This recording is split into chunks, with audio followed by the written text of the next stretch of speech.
नाजरीन, आप देख रहे हैं रियासत आंध्र प्रदेश का मशहूर व मकबूल यूट्यूब चैनल बज़्म आईना वकील साहब पोस्ट।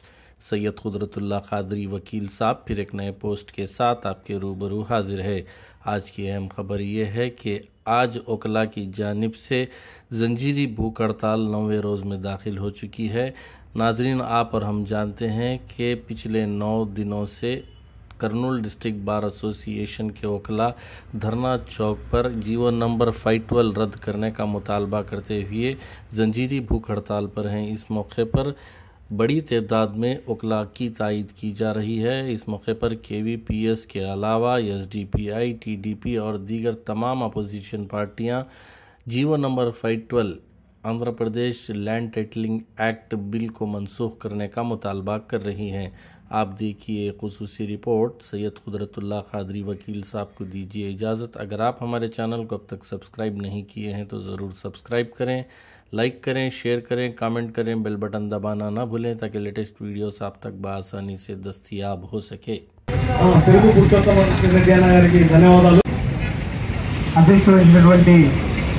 న్యాయవాది రవికుమార్ గారు KVP జిల్లా కమిటీ పక్షాన సామాజిక ఉద్యోగ నమస్కారాలు 12 ఉందో ఈ 512 రద్దు చేయాలని చెప్పేసి కోరుతూ మీరు చేస్తున్నటువంటి పోరాటం చాలా చాలా న్యాయమైనటువంటి పోరాటం. రామారావు గారి ఆ కార్యక్రమం వల్ల ఏపీ భూకమత వాస్తవంగా ఈ దీక్షలు మొదలుపెట్టిన రోజే రవికుమార్ గారు వాట్సాప్లో పెట్టారు. ఆ రోజే రమ్మని కూడా చెప్పారు. వేరే ఢిల్లీలో ఇంకో పోరాటం ఉన్న కారణంగా మేము రాలేకపోయాం. ఏదైనా సరే వచ్చి ఈ పోరాటాన్ని మద్దతు ఇవ్వాలని చెప్పేసి అనుకుంటూ ఈరోజు రావడం అనేది జరిగింది. వాస్తవంగా ఈ 512 రద్దు చేయాలని చెప్పేసి చేయాల్సినటువంటి పోరాటం కేవలం ఏదో ఒక న్యాయవాదులు చేయాల్సినటువంటి పోరాటం కాదు. ఈ దేశంలో ఉన్నటువంటి ప్రతి పౌరుడు తన బాధ్యతగా తీసుకుని ప్రతి సంఘము భుజాన్ని ఎత్తుకుని ఈ భూ హక్కు చట్టం ఏదైతే ఉందో దానికి వ్యతిరేకంగా ఉద్యమించాల్సినటువంటి అవసరం ఉంది అని చెప్పేసి నేను భావిస్తా ఉన్నాను. ఎందుకోసమంటే ఈ భూ హక్కు చట్టం అనేది చూడడానికి చాలా అందంగా, అద్భుతంగా, చాలా నగీసి చెక్కినట్టుగా సమాజం ముందు కేంద్ర ప్రభుత్వం అనేటువంటిది పెట్టింది. భూ హక్కు చట్టం కదా, హక్కుల కోసమే చట్టం కదా, కొత్తగా హక్కులు ఇస్తున్నాం కదా, హక్కులు ఇచ్చేటప్పుడు వచ్చేటువంటి ఇబ్బంది ఏమిటి అని చెప్పేసి ఈరోజు దుర్మార్గం అంతా అందులోనే తాగుంది. ఈరోజు ఈ దేశంలో అధికారంలో ఉన్నటువంటి కేంద్ర ప్రభుత్వం చాలా దుర్మార్గమైనటువంటి విధానాలను మనుషులు చాలా గుర్తించకుండానే తీసుకున్నటువంటి పరిస్థితులు కనిపిస్తూ ఉన్నాయి.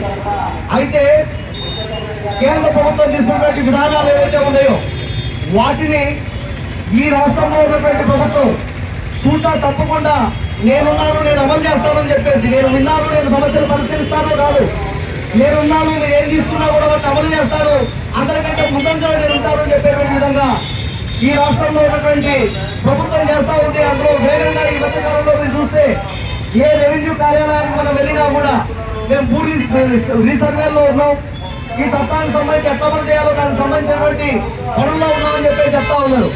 మొన్ననే నేను గోలేగండ MRO ఆఫీస్కి వెళ్ళాను. నేను వెళ్తే తహసీల్దార్ గారితో నేను మాట్లాడుతూ ఉంటే తహసీల్దార్ గారు చెప్తున్నారు, సార్ చాలా భూములు మీరు కనుక రీసర్వే పేరుతో పెట్టేటువంటి భూములు కనుక పరిశీలన చేస్తే అంతకంటే ముందు 4 ఎకరాల 70 సెంట్లు ఉన్నటువంటి భూమి మీ రీసర్వే తర్వాత వచ్చేటువంటి భూములు ఎట్లా అంటే 3 ఎకరాలుగా మారింది.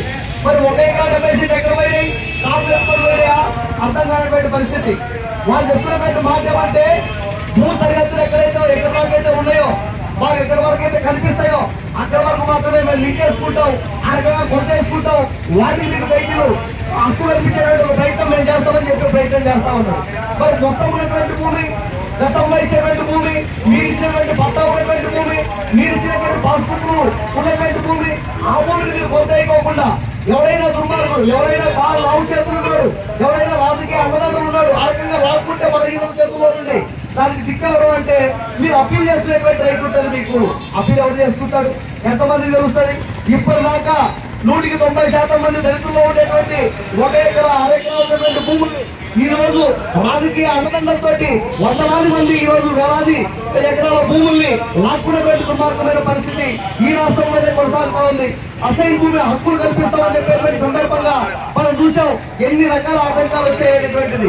కాబట్టి ఈ రోజు ఉన్నదాంట్లోనే మార్పులు చేర్పులు చేసేసి ఆ హక్కు కల్పించేటువంటి రైతులు ఎవరికి ఇస్తామనేటువంటిది కూడా చెప్పుకోకుండా మా ఇష్టం, ప్రభుత్వం యొక్క ఇష్టం, ఏ అధికారి ఇప్పుడైతే రెవెన్యూ వాళ్ళు చేసేటువంటి పరిస్థితి ఉంది.